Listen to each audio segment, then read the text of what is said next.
한국인의 평균 수명은 83세지만 실제로 85세를 건강하게 넘기는 분들은 그리 많지 않습니다. 왜 그럴까요? 매일 운동도 하고 약도 잘 챙겨 먹고 식사도 거르지 않는데 왜 우리의 몸은 점점 더 피곤해지고 마음은 지쳐만 갈까요? 왜일까요? 해마다 봄이 오는데도 그 봄을 넘기지 못하는 어르신들이 그렇게 많을까요? 며칠 전 응급실에서 만났던 한 분이 자꾸만 떠오릅니다. 이름은 윤정숙 할머니, 75이셨죠. 가족들은 전날까지만 해도 멀쩡하셨다고 했지만 제 눈에는 이미 몇 해 전부터 몸이 보내는 작은 신호들이 있었던 듯 보였습니다. 밖은 따뜻한 봄날인데도 정작 거실 커튼조차 열지 않으신 채 하루 종일 방 안에 머무르셨다고 하더군요. 창문 너머 햇살은 무르익어 가는데 그 햇살을 맞지 못하고 이불 속에 웅크린 그 모습이 아직도 잊히질 않습니다. 많은 분들이 이렇게 말씀하십니다. 그 나이면 다 그래요. 하지만 정말 그럴까요? 하루하루 말수는 줄고 혼자 드시는 밥상엔 김치 한 조각 놓기조차 귀찮아집니다. 조금만 무리해도 피로가 가시지 않고 그러다 보니 점점 더 움직임을 줄이게 되고 사람도 덜 만나게 되죠. 이것이 바로 보이지 않게 우리 삶을 갉아먹는 고립의 시작입니다. 건강검진표엔 별 이상이 없어 보여도 몸은 이미 오래전부터 도와달라는 신호를 보내고 있었습니다. 통계는 참 냉정합니다. 한국인의 평균 기대 수명은 83세, 하지만 85세를 건강하게 넘기는 사람은 채 30%도 되지 않습니다. 그 이유가 뭘까요? 단순히 운동을 하지 않아서일까요? 아니면 약을 제때 먹지 않아서일까요? 그보다 더 깊은 원인이 있습니다. 그중 하나가 바로 외로움입니다. 여러분은 혹시 하루 종일 누구와도 말 한마디 없이 지내본 적 있으신가요? 그런 날이 몇 주, 몇 달 계속된다면 어떨 것 같으세요? 제게 찾아오셨던 김희자 할머니 이야기를 드릴게요. 남편을 여의시고 혼자 사신 지 벌써 8년째. 처음엔 잘 지내시는 것 같았어요. 혼자 영화를 보시기도 하고 라디오도 자주 들으신다 하셨죠. 그런데 어느 날부터 자꾸 어지럽고 밥맛이 없다는 말씀을 하시더니 결국은 병원에 실려 오셨습니다.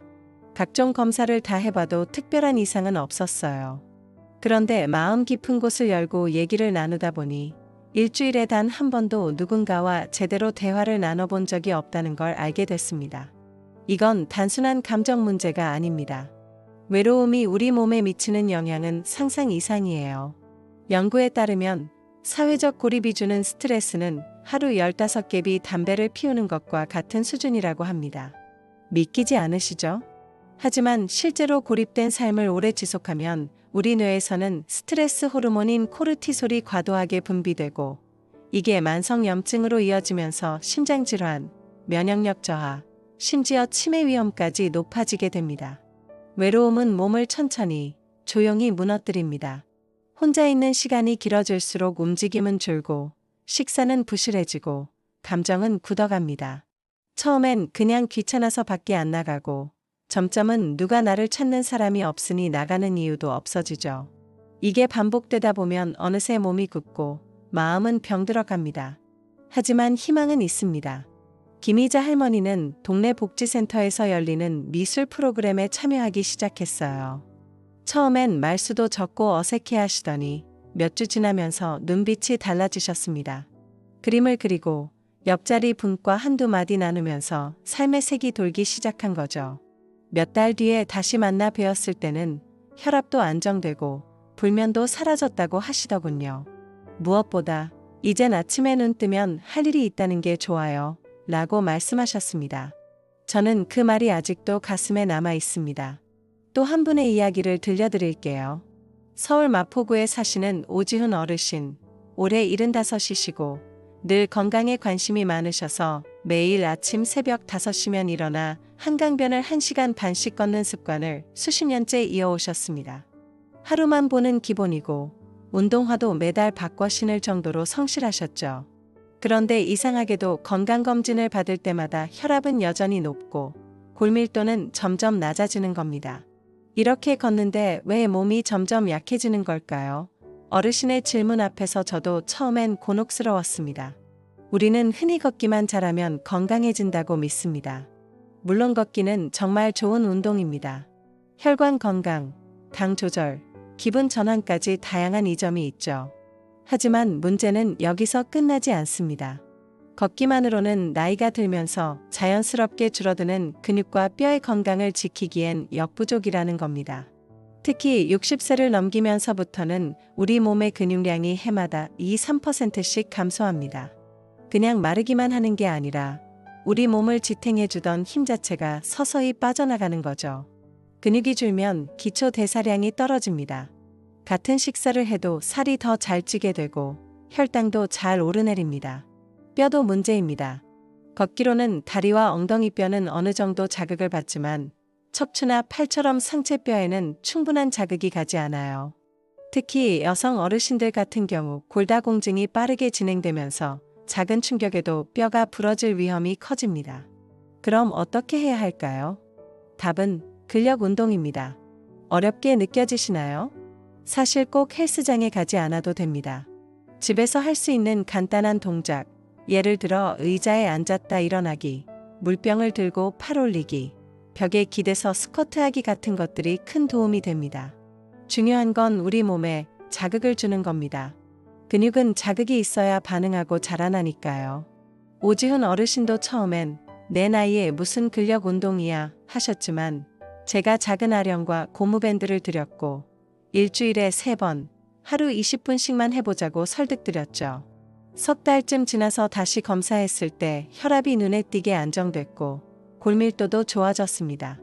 무엇보다 계단을 오를 때 숨이 덜 차고 무거운 물건도 혼자 들 수 있게 되었다며 활짝 웃으시더군요. 여기서 중요한 건 운동의 강도입니다. 많은 분들이 나이가 들면 무리하지 말아야 한다고 생각하세요. 맞는 말입니다. 하지만 무리하지 않는 선에서의 충분한 자극이 반드시 필요합니다. 너무 가벼운 운동은 우리 몸에 변화의 기회를 주지 못합니다. 운동 생리학에서는 이를 과부하의 원리라고 부르는데 우리 몸은 늘 하던 대로만 하면 더 이상 발전하지 않는다는 뜻입니다. 그렇다고 해서 과하게 하라는 말은 아닙니다. 중요한 건 꾸준히, 조금씩, 바르게입니다. 나이가 들어도 근육은 얼마든지 자라날 수 있습니다. 실제로 70대, 80대 분들도 근력 운동을 시작한 뒤 낙상 위험이 줄고 삶의 질이 현저히 개선됐다는 연구들이 많습니다. 그러니 걷기만 고집하지 마시고 내 몸을 지탱할 수 있는 힘을 기르는 운동을 함께 해보시길 바랍니다. 운동은 결국 삶을 더 잘 살아가기 위한 연습입니다. 바른 걸음, 바른 자세, 그리고 균형 있는 몸, 이 모든 것이 나이 들어가는 당신을 더 단단하게 지켜줄 겁니다. 그리고 무엇보다 내가 내 몸을 위해 노력하고 있다는 그 자체가 자존감과 생기를 지켜주는 가장 큰 힘이 됩니다. 건강을 위해 약을 복용하고 있는데도 몸은 점점 더 지쳐만 간다는 느낌. 혹시 받아보신 적 있으신가요? 잘 챙겨 먹고 운동도 하는데 왜 이렇게 피곤할까? 이렇게 고민하시는 분들이 진료실에 참 많습니다. 그런데 그 이유가 바로 우리가 복용하는 약일 수 있다는 걸 알고 계셨나요? 대구에 사는 오영자 할머니도 그런 경우였습니다. 75, 고혈압과 당뇨병으로 10년 넘게 약을 드셔왔죠. 그런데 몇 년 전부터 자꾸 다리에 쥐가 나고 피로감이 심해지고 심장도 괜히 두근거린다고 하셨어요. 혈압도, 혈당도 잘 관리되고 있는데 이런 증상이 생기니 어르신도 참 답답해 하셨습니다. 자세히 들여다보니 그 답은 영양소 결핍에 있었습니다. 혈액 검사를 해보니 마그네슘 수치가 뚝 떨어져 있었고 비타민 B12도 부족했습니다. 왜 이런 일이 생겼을까요? 원인은 바로 오래 복용해온 약에 있었습니다. 고혈압 약인 이뇨제는 체내의 나트륨과 수분을 배출시켜 혈압을 낮추는 역할을 하지만 그 과정에서 칼륨과 마그네슘 같은 중요한 미네랄도 함께 빠져나갑니다. 또 당뇨약인 메트포르민은 장에서 비타민 B12의 흡수를 방해하는 특성이 있어 장기 복용할 경우 신경계에 이상이 생기기도 하죠. 이런 약물로 인한 영양소 결핍은 참 조용히 그리고 아주 천천히 진행됩니다. 그래서 환자도 심지어 의료진도 그 변화를 눈치채지 못할 때가 많습니다. 수면장애, 손발 저림, 기억력 감퇴, 무기력함 이런 것들이 나이 탓으로만 여겨지기 쉽지만 실제로는 영양소가 서서히 빠져나가고 있다는 경고일 수 있습니다. 이런 문제는 약을 끊는다고 해결되는 게 아닙니다. 오히려 약은 꼭 필요한 치료 도구이기 때문에 절대 중단하셔서는 안 됩니다. 대신 알고 복용하는 게 중요합니다. 예를 들어 이뇨제를 드시는 분들은 바나나, 아보카도, 시금치처럼 칼륨과 마그네슘이 풍부한 식품을 자주 드셔야 하고, 메트포르민을 드시는 분들은 정기적으로 비타민 B12 수치를 검사하고 필요시 보충제를 복용하는 것이 좋습니다. 또 콜레스테롤 약으로 많이 쓰이는 스타틴 계열 약물도 문제가 될 수 있습니다. 이 약들은 심혈관 질환을 예방하는 데 매우 효과적이지만 동시에 우리 몸의 에너지 생산에 중요한 코엔자임 Q10의 생성을 억제하는 부작용이 있습니다. 이로 인해 근육통이나 피로감, 심하면 위산 억제제를 오랫동안 드시는 분도 주의하셔야 합니다. 위산은 단순히 소화를 돕는 역할만 하는 게 아니라 칼슘과 마그네슘, 비타민 B12의 흡수를 도와주는 기능도 있습니다. 그런데 위산 억제제를 장기 복용하면 이 영양소들의 흡수율이 떨어지면서 오히려 뼈가 약해지고 신경계에 문제가 생길 수 있습니다. 역설적이게도 골다공증을 치료하려고 복용하는 약이 오히려 뼈 건강을 해치는 셈이죠. 결국 우리가 꼭 기억해야 할 건 약은 질병을 조절하지만 건강을 완성해주진 않는다는 사실입니다. 약물 치료와 더불어 그 약물이 빼앗아가는 영양소를 알고 보충하는 것, 이게 건강 장수의 중요한 열쇠입니다. 정기적인 혈액 검사를 통해 나의 영양 상태를 확인하고 의사와 상의하여 필요한 보충을 하는 지혜, 바로 그것이 진짜 현명한 건강 관리입니다. 많은 분들이 나는 하루에 8시간씩 꼬박 자요 라고 자신 있게 말씀하시곤 합니다. 그런데도 왜 늘 피곤하고 낮엔 졸리고 머리가 멍한 걸까요? 답은 수면의 양이 아니라 질에 있습니다. 이건 정말 많은 분들이 간과하고 있는 중요한 사실입니다. 광주에 사는 정명호 어르신 이야기를 다시 꺼내볼게요. 69이신 어르신은 평소 자기관리에 철저하셨습니다. 밤 10시에 취침, 아침 6시 기상. 말 그대로 모범적인 수면 습관을 갖고 계셨죠. 그런데 문제는 그 8시간이 실제로는 제대로 된 잠이 아니었다는 겁니다. 밤에 자주 깨고 새벽 2, 3시에 한 번씩 눈을 뜨고 다시 잠들기까지 한참을 뒤척이곤 하셨습니다. 우리는 잠을 잘 때 여러 단계의 수면을 거칩니다. 그 중에서도 가장 중요한 건 깊은 잠, 즉 서파 수면입니다. 이 깊은 잠의 단계에서 우리 몸은 진짜 회복을 시작합니다.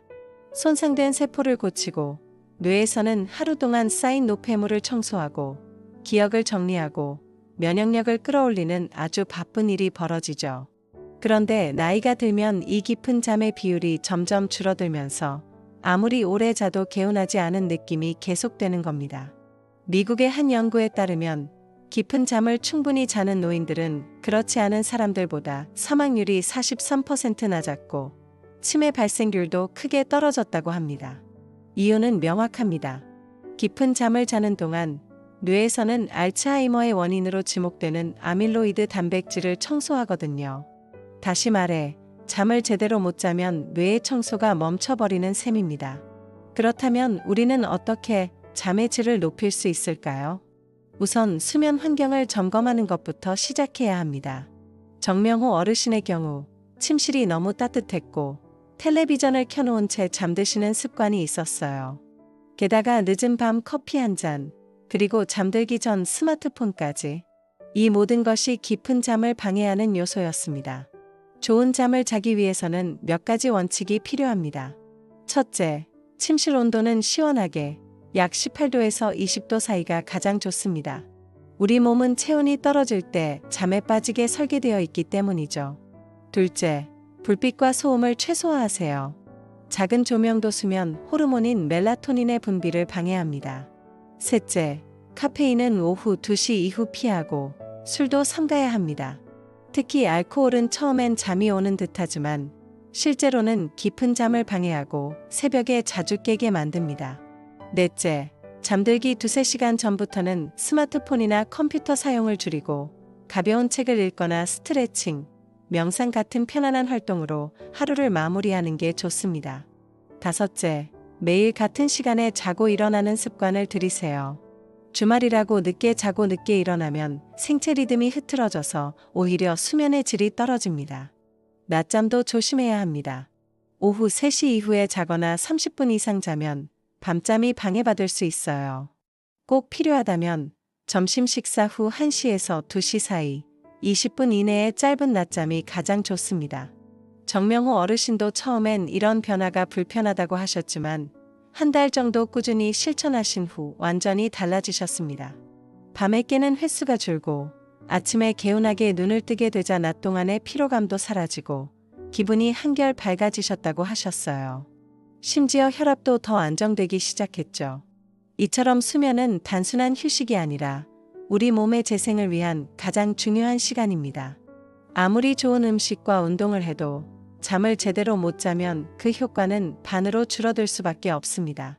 그러니 이제부터는 잠의 양보다 질에 집중해 보세요. 지금까지 제가 말씀드린 건강하게 85세를 넘기지 못하는 4가지 이유 기억하시나요? 사회적 고립, 걷기만 하는 운동, 약물이 빼앗는 영양소, 그리고 수면의 질, 이 4가지는 겉으로는 보이지 않지만 조용히, 천천히, 그리고 아주 깊게 우리의 건강을 침식시켜 갑니다. 하지만 희망은 늘 가까이에 있습니다. 김희자 할머니는 동네 복지관에 나가며 다시 웃음을 찾았고, 오지훈 어르신은 근력 운동을 시작하면서 계단을 오르내릴 수 있게 되었습니다. 오영자 할머니는 영양소를 보충하면서 쥐나는 고통에서 벗어났고, 정명호 어르신은 수면 환경을 바꾸며 삶에 모두 큰 변화는 아니었습니다. 그저 하루의 작은 선택 하나를 바꾸셨을 뿐이죠. 건강하게 85세를 넘는 삶, 그건 어느 날 갑자기 찾아오는 행운이 아닙니다. 매일의 작은 실천이 쌓여 만들어내는 결과입니다. 지금 여러분의 일상을 조용히 들여다보며 스스로에게 물어보세요. 나에게 지금 가장 필요한 변화는 무엇일까? 그 답은 분명히 여러분 안에 있을 겁니다. 이 이야기가 마음에 닿았다면 여러분의 부모님께, 이웃 어르신께도 꼭 나눠주세요. 한 사람의 작은 관심이 누군가의 삶 전체를 바꿀 수 있으니까요. 오늘도 건강하게 오래오래 살아가실 여러분을 진심으로 응원합니다. 감사합니다.